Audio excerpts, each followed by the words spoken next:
ભેગું નથી થાય.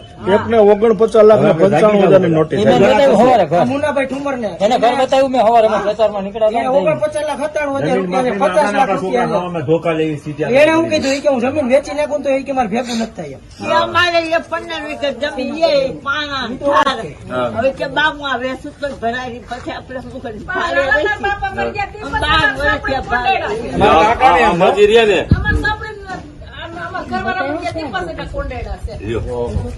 મળી ગયા 14 વર્ષ અટલ ધીરાણ એના નામનું નામના પૈસા ઉપર એના નામના ધિરાણ આવી ગયા. આ બધા મંડળી વાળા અને એના મુખ્ય છે આજે ભાજપના ઉમેદવાર છે ને કિરીટભાઈ પટેલ. એને તો બધું જ કરે ચેરમેન તો છે. બરાબર મતલબ ત્યાં બધું કટકે બધું રૂપિયો લઈને મિત્રો આવા જ વિડીયો અને શોર્ટ્સ જોવા માટે આજે જ અમારી ન્યૂઝ રૂમ યુટ્યુબ ચેનલને સબસ્ક્રાઇબ કરો.